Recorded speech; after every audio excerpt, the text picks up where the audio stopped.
Every microwave has two magnets inside. This is what they look like. Find an old microwave that doesn't work anymore so you can get it for free and tear into it to find these magnets.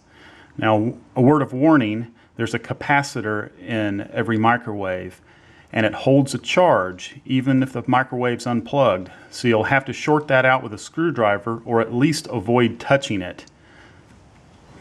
Okay, for our supplies, we have 1/2 inch Schedule 40 PVC pipe. You cut one at 10 inches, two of them are 3 inches, cut one that's 1 inch. Then you have your end cap, 90-degree angle, and a T-connector. The rest of our supplies will need 2-part epoxy, a bungee that has the ball on it, PVC cement, and of course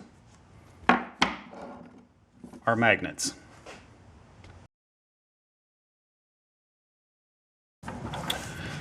Now you're going to take your end cap and you're going to mark it and cut it to where the finished product looks like this.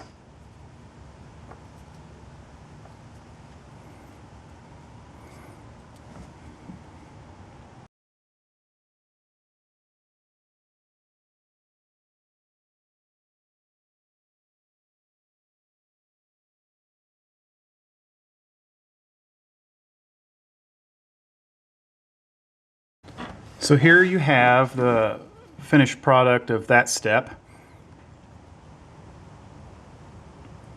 And just to show you what we're going to do next, I will just show you an example. This is one that I've already done. We're going to have to cut a notch in here.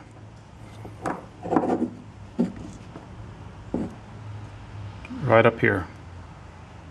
And I'll show you how to do that. So the notch is about 1/4 of an inch. You'll want to make sure it's right on the top there. So you can just hand draw that in best you can. Try to find the center first.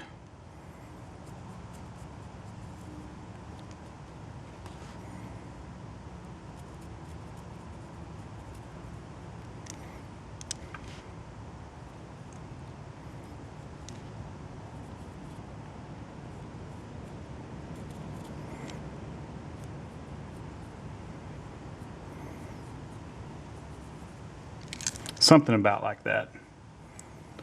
Because what you're going to do now is you're going to take a drill bit and you're going to drill a hole right there. And then you will cut down to each side of that hole to make your notch.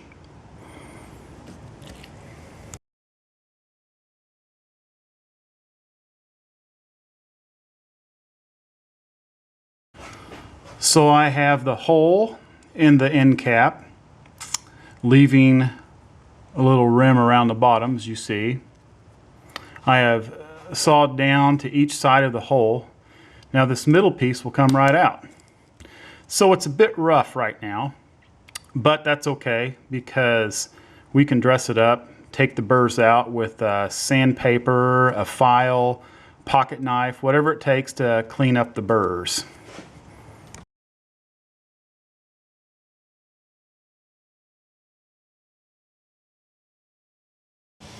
Now let me show you how all this goes together. You take your 10-inch piece and the elbow and you put it on there. Then on the other end is going to be your T. And your legs is the 3-inch pieces. And then this 1-inch piece goes right here because it's going to catch the notched end cap that you just made, like so.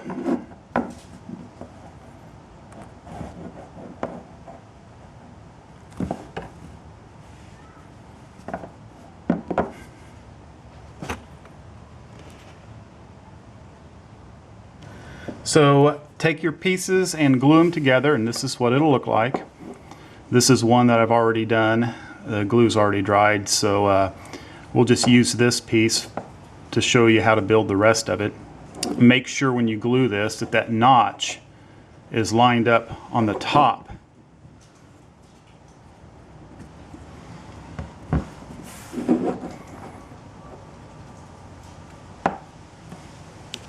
Now on the back of this, of the 90-degree angle, we're going to drill a hole right there. And this is for the bungee cord that we're going to feed through that hole. And I'll show you how that works.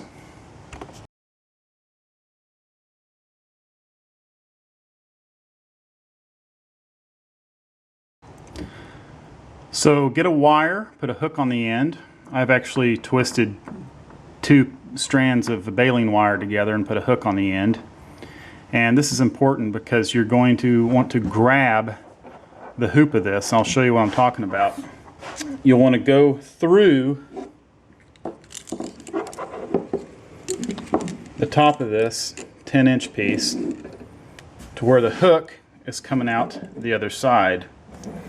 Now you will grab the bungee and you're going to pull it through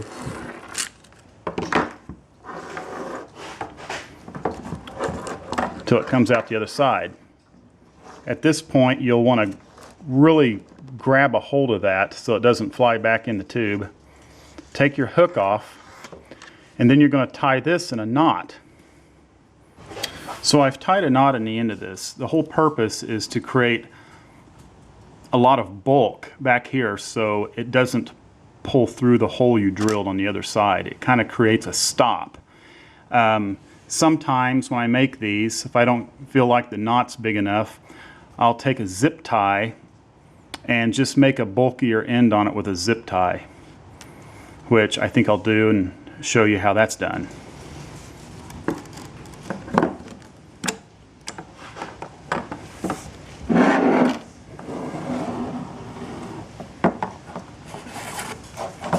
So you can see it's caught on the inside.